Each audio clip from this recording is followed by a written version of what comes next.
Une heure après, le steamer Henrietta dépassait le lightboat qui marque l'entrée de l'Hudson, tournait la pointe de Sandy Hook et donnait en mer. Pendant la journée, il prolongea Long Island, au large du feu de Fire Island, et courut rapidement vers l'est. Le lendemain, 13 décembre, à midi, un homme monta sur la passerelle pour faire le point. Certes, on doit croire que cet homme était le capitaine Speedy. Pas le moins du monde. C'était Phileas Fogg. ESQ. Quant au capitaine Speedy, il était tout bonnement enfermé à clé dans sa cabine, et poussait des hurlements qui dénotaient une colère, bien pardonnable, poussée jusqu'au paroxysme. Ce qui s'était passé était très simple. Phileas Fogg voulait aller à Liverpool, le capitaine ne voulait pas l'y conduire. Alors Phileas Fogg avait accepté de prendre passage pour Bordeaux, et, depuis 30 heures qu'il était à bord, il avait si bien manœuvré à coups de banknotes, que l'équipage, matelots et chauffeurs et équipage un peu interlope, qui était en assez mauvais termes avec le capitaine, lui appartenait. Et voilà pourquoi Phileas Fogg commandait au lieu et place du capitaine Speedy, pourquoi le capitaine était enfermé dans sa cabine, et pourquoi enfin elle et Henrietta se dirigeaient vers Liverpool. Seulement, il était très clair, à voir manœuvrer M. Fogg, que M. Fogg avait été marin. Maintenant, comment finirait l'aventure, on le saurait plus tard. Toutefois, Mrs. Aouda ne laissait pas d'être inquiète, sans en rien dire. Fix, lui, avait été abasourdi tout d'abord. Quant à Passepartout, il trouvait la chose tout simplement adorable. Entre 11 et 12 nœuds, avait dit le capitaine Speedy, et en effet elle et Henrietta se maintenaient dans cette moyenne de vitesse.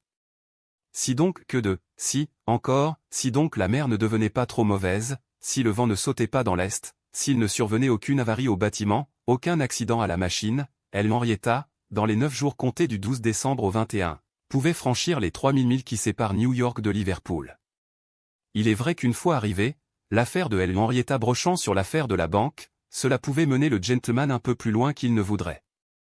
Pendant les premiers jours, la navigation se fit dans d'excellentes conditions. La mer n'était pas trop dure, le vent paraissait fixé au nord-est, les voiles furent établies, et, sous ses goélettes, l'Henrietta marcha comme un vrai transatlantique. Passepartout était enchanté. Le dernier exploit de son maître, dont il ne voulait pas voir les conséquences, l'enthousiasmait. Jamais l'équipage n'avait vu un garçon plus gai, plus agile. Il faisait mille amitiés aux matelots et les étonnait par ses tours de voltige. Il leur prodiguait les meilleurs noms et les boissons les plus attrayantes. Pour lui, ils manœuvraient comme des gentlemen, et les chauffeurs chauffaient comme des héros. Sa bonne humeur, très communicative, s'imprégnait à tous. Il avait oublié le passé, les ennuis, les périls. Il ne songeait qu'à ce but, si près d'être atteint, et parfois il bouillait d'impatience, comme s'il eût été chauffé par les fourneaux de Henrietta.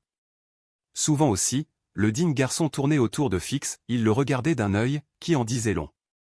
Mais il ne lui parlait pas, car il n'existait plus aucune intimité entre les deux anciens amis. D'ailleurs Fix, il faut le dire, n'y comprenait plus rien. La conquête de Henrietta, l'achat de son équipage, ce Fogg manœuvrant comme un marin consommé, tout cet ensemble de choses l'étourdissait. Il ne savait plus que penser. Mais, après tout, un gentleman qui commençait par voler 55 000 livres pouvait bien finir par voler un bâtiment.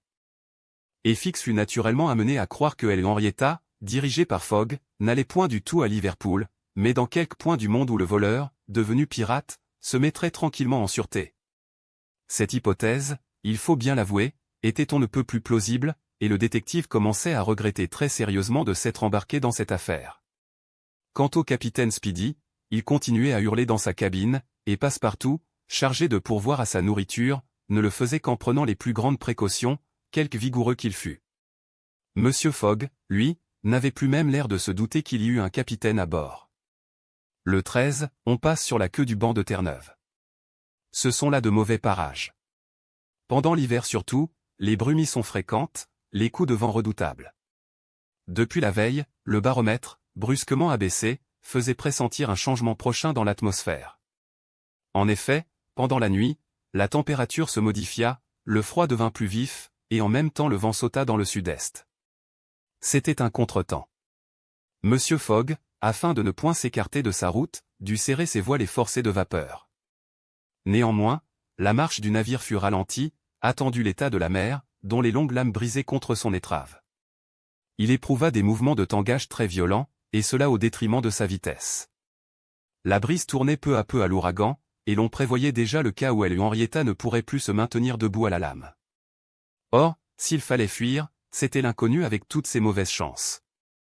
Le visage de Passepartout se rembrunit en même temps que le ciel, et, pendant 2 jours, l'honnête garçon éprouva de mortelles transes. Mais Phileas Fogg était un marin hardi, qui savait tenir tête à la mer, et il fit toujours route, même sans se mettre sous petite vapeur.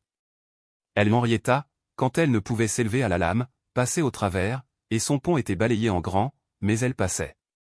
Quelquefois aussi l'hélice émergeait, battant l'air de ses branches affolées, lorsqu'une montagne d'eau soulevait l'arrière hors des flots, mais le navire allait toujours de l'avant. Toutefois le vent ne fraîchit pas autant qu'on aurait pu le craindre. Ce ne fut pas un de ces ouragans qui passent avec une vitesse de 90 000 à l'heure. Il se tint au grand frais, mais malheureusement il souffla avec obstination de la partie du sud-est et ne permit pas de faire de la toile. Et cependant, ainsi qu'on va le voir, il eût été bien utile de venir en aide à la vapeur. Le 16 décembre, c'était le 75e jour écoulé depuis le départ de Londres. En somme, Henrietta n'avait pas encore un retard inquiétant. La moitié de la traversée était à peu près faite, et les plus mauvais parages avaient été franchis. En été, on eût répondu du succès. En hiver, on était à la merci de la mauvaise saison. Passepartout ne se prononçait pas. Au fond, il avait espoir, et, si le vent faisait défaut, du moins il comptait sur la vapeur. Or, ce jour-là, le mécanicien étant monté sur le pont, rencontra Monsieur Fogg et s'entretint assez vivement avec lui. Sans savoir pourquoi, par un pressentiment sans doute, Passepartout éprouva comme une vague inquiétude. Il eût donné une de ses oreilles pour entendre de l'autre ce qui se disait là. Cependant, il put saisir quelques mots, ceux-ci entre autres, prononcés par son maître. « Vous êtes certain de ce que vous avancez ?»« Certain, monsieur, répondit le mécanicien. N'oubliez pas que, depuis notre départ, nous chauffons avec tous nos fourneaux allumés, et si nous avions assez de charbon pour aller à petite vapeur de New York à Bordeaux, nous n'en avons pas assez pour aller à toute vapeur de New York à Liverpool. »« J'aviserai, répondit Monsieur Fogg. Passepartout avait compris. Il fut pris d'une inquiétude mortelle. Le charbon allait manquer. Ah! Si mon maître part celle-là, se dit-il, décidément ce sera un fameux homme. Et ayant rencontré Fix, il ne put s'empêcher de le mettre au courant de la situation. Alors, lui répondit l'agent les dents serrées, vous croyez que nous allons à Liverpool? Parbleu! Imbécile, répondit l'inspecteur, qui s'en alla, haussant les épaules. Passepartout fut sur le point de relever vertement le qualificatif, dont il ne pouvait d'ailleurs comprendre la vraie signification, mais il se dit que l'infortuné Fix devait être très désappointé, très humilié dans son amour-propre, après avoir si maladroitement suivi une fausse piste autour du monde, et il passa condamnation. Et maintenant quel parti allait prendre Phileas Fogg? Cela était difficile à imaginer. Cependant, il paraît que le flegmatique gentleman en prit un, car le soir même il fit venir le mécanicien et lui dit, poussez les feux et faites route jusqu'à complet épuisement du combustible. Quelques instants après, la cheminée de Henrietta vomissait des torrents de fumée. Le navire continua donc de marcher à toute vapeur, mais ainsi qu'il l'avait annoncé, 2 jours plus tard, le 18, le mécanicien fit savoir que le charbon manquerait dans la journée. Que l'on ne laisse pas baisser les feux, répondit Monsieur Fogg. Au contraire. Que l'on charge les soupapes. Ce jour-là, vers midi, après avoir pris hauteur et calculé la position du navire, Phileas Fogg fit venir Passepartout, et il lui donna l'ordre d'aller chercher le capitaine Speedy. C'était comme si on eût commandé à ce brave garçon d'aller déchaîner un tigre, et il descendit dans la dunette, se disant, positivement il sera enragé. En effet, quelques minutes plus tard, au milieu de cris et de jurons, une bombe arrivait sur la dunette. Cette bombe, c'était le capitaine Speedy. Il était évident qu'elle allait éclater. Où sommes-nous? Telles furent les premières paroles qu'il prononça au milieu des suffocations de la colère, et certes, pour peu que le digne homme eût été apoplectique, il n'en serait jamais revenu. Où sommes-nous? Répéta-t-il, la face congestionnée. À 770 000 de Liverpool, 300 lieues, répondit Monsieur Fogg avec un calme imperturbable. Pirate, s'écria Andrew Speedy. Je vous ai fait venir, monsieur, écumeur de mer. Monsieur, reprit Phileas Fogg, pour vous prier de me vendre votre navire. Non. De par tous les diables, non. C'est que je vais être obligé de le brûler. Brûler mon navire. Oui, du moins dans ces eaux, car nous manquons de combustible. Brûler mon navire, s'écria le capitaine Speedy, qui ne pouvait même plus prononcer les syllabes. Un navire qui vaut 50 000 $, 250 000 F. En voici 60 000, 300 000 F, répondit Phileas Fogg, en offrant au capitaine une liasse de banknotes. Cela fit un effet prodigieux sur Andrew Speedy. On n'est pas américain sans que la vue de 60 000 $ vous cause une certaine émotion. Le capitaine oublia en un instant sa colère, son emprisonnement, tous ses griefs contre son passager. Son navire avait 20 ans. Cela pouvait devenir une affaire d'or. La bombe ne pouvait déjà plus éclater. Monsieur Fogg en avait arraché la mèche. Et la coque en fer me restera, dit-il d'un ton singulièrement radouci.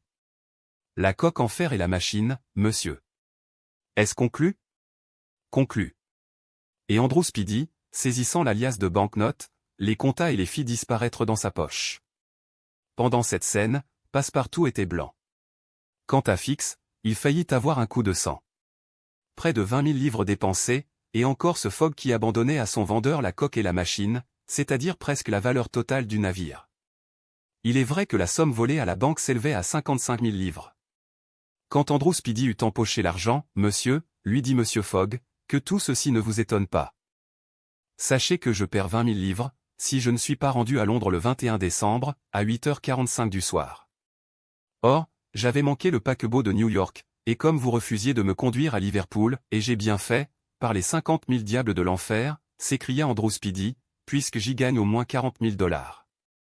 Puis, plus posément, savez-vous une chose, ajouta-t-il, capitaine Fogg. Capitaine Fogg, eh bien, il y a du Yankee en vous. Et après avoir fait à son passager ce qu'il croyait être un compliment, il s'en allait, quand Phileas Fogg lui dit, maintenant ce navire m'appartient? Certes, de la quille à la pomme des mâts, pour tout ce qui est, bois, s'entend. Bien. Faites démolir les aménagements intérieurs et chauffez avec ces débris. On juge ce qu'il fallut consommer de ce bois sec pour maintenir la vapeur en suffisante pression. Ce jour-là, la dunette, les roufles, les cabines, les logements, le faux pont, tout y passa. Le lendemain, 19 décembre, on brûla la mâture, les dromes, les espars. On abattit les mâts, on les débita à coups de hache. L'équipage y mettait un zèle incroyable. Passepartout, taillant, coupant, sciant, faisait l'ouvrage de 10 hommes. C'était une fureur de démolition. Le lendemain, les bastingages, les pavois, les œuvres mortes, la plus grande partie du pont, furent dévorés. El Henrietta n'était plus qu'un bâtiment rasé comme un ponton. Mais, ce jour-là, on avait eu connaissance de la côte d'Irlande et du feu de Fastenay. Toutefois, à 10 heures du soir, le navire n'était encore que par le travers de Kingston. Phileas Fogg n'avait plus que 24 heures pour atteindre Londres. Or, c'était le temps qu'il fallait à El Henrietta pour gagner Liverpool, même en marchant à toute vapeur. Et la vapeur allait manquer enfin à l'audacieux gentleman. Monsieur, lui dit alors le capitaine Speedy, qui avait fini par s'intéresser à ses projets, je vous plains vraiment. Tout est contre vous. Nous ne sommes encore que devant Kingston. Ah, fit monsieur Fogg, c'est Kingston, cette ville dont nous apercevons les feux? Oui. Pouvons-nous entrer dans le port? Pas avant 3 heures. À pleine mer seulement. Attendons, répondit tranquillement Phileas Fogg, sans laisser voir sur son visage que, par une suprême inspiration, il allait tenter de vaincre encore une fois la chance contraire. En effet, Kingston est un port de la côte d'Irlande dans lequel les transatlantiques qui viennent des États-Unis jettent en passant leurs sacs aux lettres. Ces lettres sont emportées à Dublin par des express toujours prêts à partir.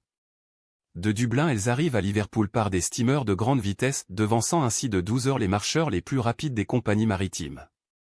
Ces 12 heures que gagnait ainsi le courrier d'Amérique, Phileas Fogg prétendait les gagner aussi.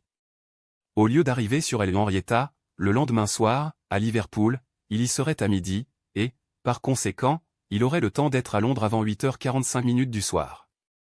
Vers 1h du matin, El Henrietta entrait à haute mer dans le port de Kingston, et Phileas Fogg, après avoir reçu une vigoureuse poignée de main du capitaine Speedy, le laissait sur la carcasse rasée de son navire, qui valait encore la moitié de ce qu'il l'avait vendu. Les passagers débarquèrent aussitôt. Fix, à ce moment, eut une envie féroce d'arrêter le sieur Fogg. Il ne le fit pas, pourtant. Pourquoi? Quel combat se livrait donc en lui? Était-il revenu sur le compte de monsieur Fogg? Comprenait-il enfin qu'il s'était trompé? Toutefois, Fix n'abandonna pas monsieur Fogg. Avec lui, avec Mrs. Aouda, avec Passepartout, qui ne prenait plus le temps de respirer, il montait dans le train de Kingston à 1h30 du matin, arrivait à Dublin au jour naissant, et s'embarquait aussitôt sur un des steamers vrais fuseaux d'acier, tout en machine qui, dédaignant de s'élever à la lame, passe invariablement au travers. À 12h20, le 21 décembre, Phileas Fogg débarquait enfin sur le quai de Liverpool. Il n'était plus qu'à 6 heures de Londres. Mais à ce moment, Fix s'approcha, lui mit la main sur l'épaule, et, exhibant son mandat, « Vous êtes le sieur Phileas Fogg » dit-il. « Oui, monsieur. Au nom de la reine, je vous arrête.